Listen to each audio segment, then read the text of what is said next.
That warm summer night, I was feeling like I'd never felt before. Katsumi and I were finally alone, and we used all possible ways to show each other how much we'd been craving intimacy. Not a single text that was received and not a single photo that was sent could replace what I was feeling at that moment. I was sitting in his lap listening carefully to what he was saying about his hiding, when suddenly, at some 3 feet away from us, I recognized the voice. It was Rokudo. Are you okay? Who's with you?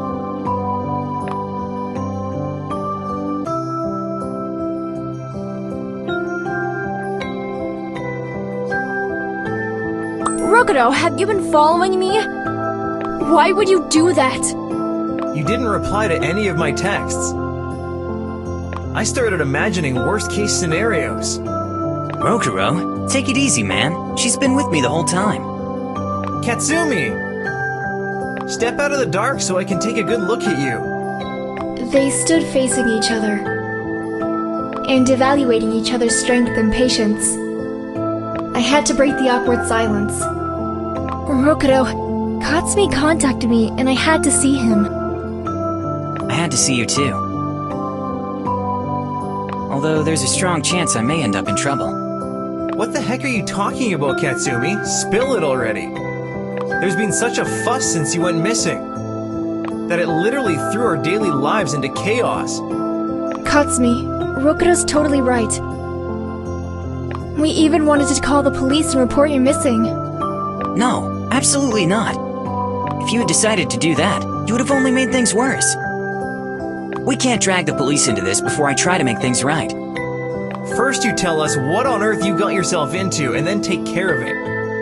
I owe you all an explanation. I know that. But now is not a good time. I'll call you all soon, and then I'll try to explain everything. I'm worried. Katsumi took my palm in his hand and put it to my chest. He was looking me straight in the eye and spoke in a soft voice, telling me that everything was going to be okay. Rokudo was already visibly agitated, and he wasn't comfortable witnessing the intimacy between me and Katsumi. He interrupted us, saying it was late. So, do you have a good excuse for being out all night in case your mom asks? I don't, cause I didn't plan for any of this to happen. Will you please give us a moment to say goodbye to each other? Or will you keep acting like some righteous man here? You have 3 minutes. Rokudo was slowly walking toward the metro station so I could catch up with him. Neither of us said a word on our way back, but I thanked him for walking me home. At last, I found myself completely alone with my feelings, but yet again, I felt like something real was going on in my life.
That night, Akiko and I were on our way to Katsumi's place. We had a long ride ahead of us. Since Akiko always knew everything that was going on in my life, I couldn't keep the fact that I bonded with Katsumi from her. Akiko, as long as we're alone, I want to share something. Just please don't judge me, okay? Wow, it's gotta be something huge then. I want to hear all the details, girl.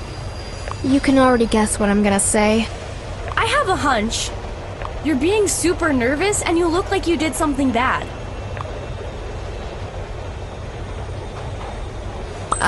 The news is juicy and dirty. I'm so embarrassed to tell you. But anyway, I have a boyfriend. When did you manage to find one? And who is he? Do I know him? Katsumi and I spiced up our chat with kisses this time. That was bound to happen sooner or later. There were sparks between you two even when you were in high school. Really? Everyone noticed that, except you. Come on, spill the beans. I'm all ears. He called me and asked me to meet him at the place we'd last met each other. And he couldn't tell me anything else.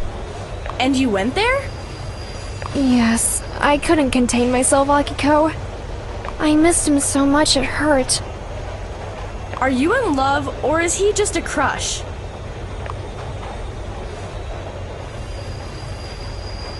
Akiko, I fell in love with Katsumi. Oh, finally! Now it's clear to me why you're acting like that when it comes to him. We spent the rest of the ride talking about her love life, and her assumption that there was no man who could match her in all aspects of her life.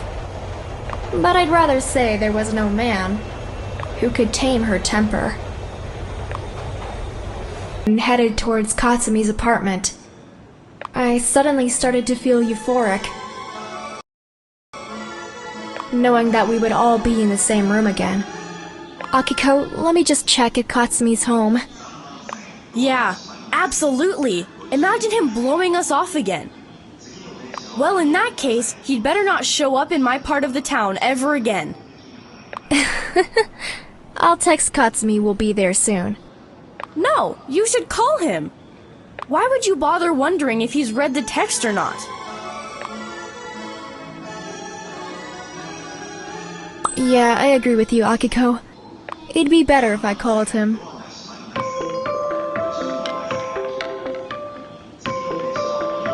What's taking you so long? We're on our way. Akiko and I just arrived at the station. Great. That means you'll be here in about 10 minutes. That's right. You'd better wait for us. Is that Akiko? Yeah, she insisted I check on you if you were really home. It looks like it's gonna take quite a lot of time to regain her trust. But it's all my fault. The first step toward redeeming yourself is having something sweet to offer. Oh, I think I have that. And if I don't, I'll just put on my sweet face. Yeah, you can try that, Katsumi. See you soon. I'll be waiting for you. I hung up and was just about to put my phone in my backpack. The train stopped at the station and the people started rushing outside. One of the passers-by accidentally bumped into me and my phone slipped out of my hand. Luckily, he noticed that and, thanks to his good reflexes, was able to catch it before it hit the floor. I sighed with relief. The unknown guy instantly wiped my phone off and then laid it on his palm, bowed, and handed it to me with an apology. Who was that? Don't know. Someone kind and with good reflexes. If he hadn't caught my phone, it would be trampled now. A bad day for cell phones. Something like that. Let's go. We don't want to keep Katsumi waiting. You should have asked him to send you a photo from his apartment. Akiko, that would have been way too much. We could send him our selfie. Ugh, if we have to. What the heck is this? I can't turn on my phone. It worked fine just a moment ago. I don't know. Maybe it accidentally turned off when it slipped out of my hand. We're going to Katsumi's anyway. He'll see what's wrong with it. Maybe the battery ran out. Could be.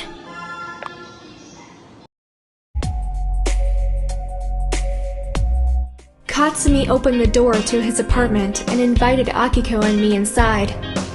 Seated cozily on the couch, Rokuto was waiting there. The two of them looked like they'd patched things up.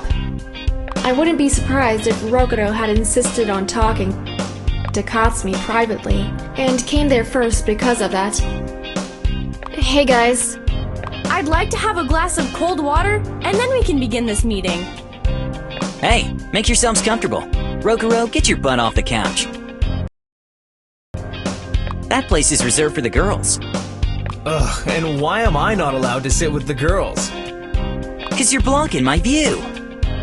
Haha, nice one.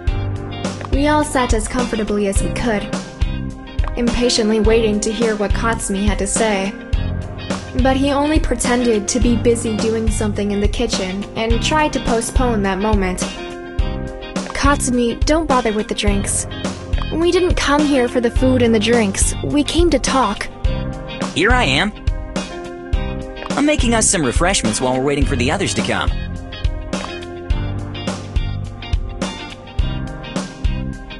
Katsumi, you're not seriously expecting Mizuki to come, are you? Yeah, I am. I thought I should give her an extra couple of minutes to arrive. She said she wasn't gonna make it.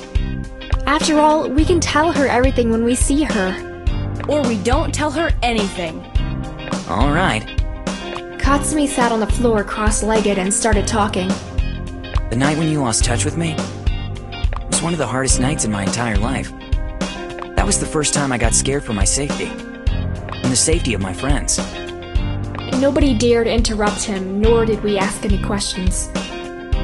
We were taking in every piece of information he was sharing with us. I see you've been snooping around my stuff. I'm not judging you, though.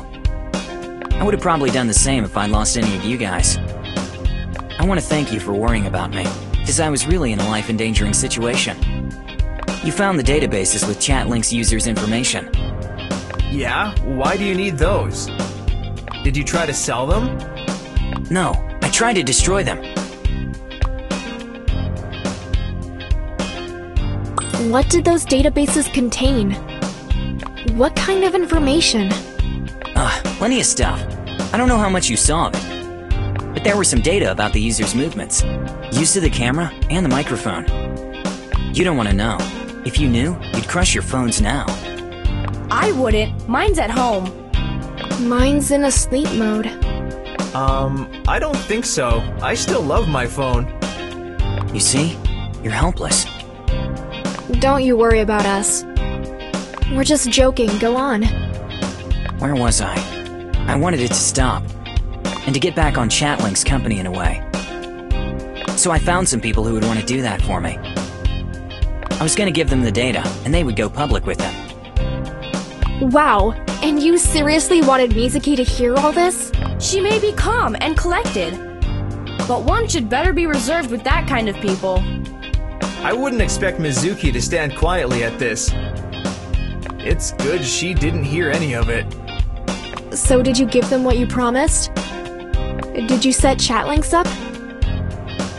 No, I couldn't. That's when things started to go wrong. I changed my mind when I found out that they too could use the data for the wrong purposes. They gave me a deadline.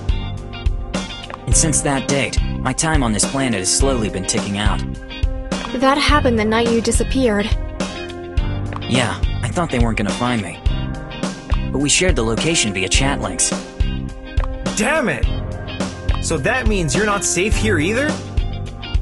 And you invited us here so that we would all go down together?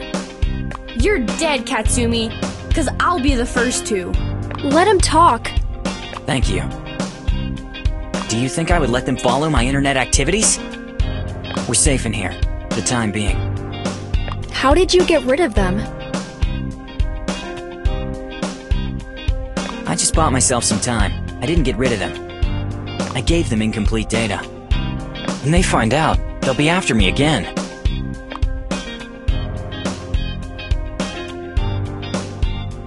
Why didn't you report them to the police? You could have killed two birds with one stone. Good advice. I did think about that, but I think I'd end up in jail all the same. Honestly, that's not so bad after all. You'd stay alive and the enemy would be defeated. Akiko, your honesty is cruel. But effective. You can't live in fear and keep hiding all your life. I'm not worried. As long as I'm not giving them what they want, I stay alive. I'm interested in something else. How safe actually is using ChatLinx? Katsumi, let me remind you that you're the one who insisted on using ChatLinx. I hope you have a good explanation for that. Our private conversations are encrypted, together with the photos we share. I'm not sure about anything else. Every link posted in the app can be traced. Katsumi was prepared to go so far as to change his identity in order to escape the blackmailers. But I didn't want to let them get away with it. I felt like something inside me was making me uncover the motives lying behind all that and bringing the criminals to justice. However, this is no longer a bedtime story. This was real life, and there was no place for any wrong moves. Together, we will come up with a plan, and think of the way to save Katsumi from the vicious cycle. I'll have to think about what would be the best thing to do. That's not your problem. You don't need to do that. Yes, I do. Katsumi, I want to help too, but I don't know how. To be honest, me either. We'll think of something. There are two solutions to my problem. Give them all they want, or go public with all the information. We'll figure out something. Only when we make sure you're absolutely safe. This is getting serious, people. I wasn't expecting any of this to happen. We trust you. We all went quiet after a while, since no one had a solution to Katsumi's problem. We said our goodbyes and headed home. Akiko, you and Rokido go without me. I just remembered that Katsumi needs to have a look at my phone. Oh yeah, what a nice excuse. She doesn't need one, Akiko. Why are you being so negative? Now you're all acting like she should feel awkward for being involved with me. That's right. I don't need an excuse to stay here with Katsumi. I'm just kidding. Alright then, see you one of these days. See ya. Katsumi slammed the door as soon as Akiko and Rokido got out and drew me to his body. I tried to say something, but he just placed a finger on my lips. I nodded my head, showing him I'd remain quiet. I like your soft skin.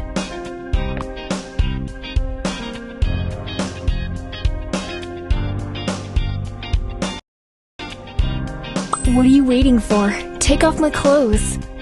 Oh yeah. I gave him an enigmatic smile and touched his lips. I got chills down my spine, but not the ones that make you uncomfortable, but the ones that scream, I want everything and I want it now. He was kissing me all the way, and he was taking me to the couch. And at the very next moment, I was sitting in his lap. He was slowly lifting my shirt, caressing me and gently touching me. Sometime later, I could spend my entire day sitting on this couch with you. But I just have a lot on my plate right now. Yeah, the worries about your entrance exam, I'm the last thing you need right now. Hey, I'll find the time for all of it. But I have to go now. Wait, give me your phone. I forgot to check why it's not working. It's not like it's not working. It just turned off because of the bump. That's impossible. Katsumi dialed his number from that cell phone, and wasn't surprised to see that my name wasn't displayed on his phone screen. Bummer. It looks like you and that passerby managed to switch your phone somehow. I believe you'll hear from him soon. No, it should have occurred to me. I could have followed him. Katsumi dialed my phone number, but it was unavailable. Don't you worry. I'll trace your phone. I'll keep this one in case that person calls. Thank you, honey. That night I felt worry-free because my phone wasn't there to distract me from studying. I believe that bonding with Katsumi helped me ease the tension with the entrance exam too. The world all of a sudden turned pink.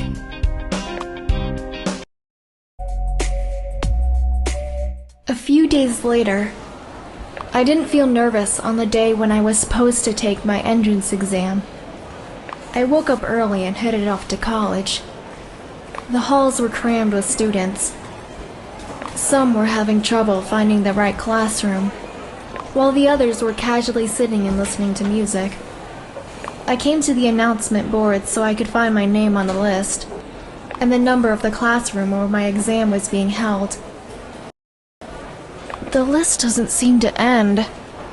I lost a couple of minutes scanning the lists, hoping to find my name on any of them.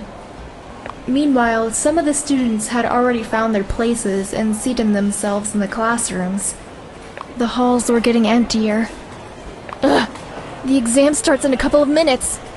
If I don't get to the classroom in time, I won't be able to take the exam.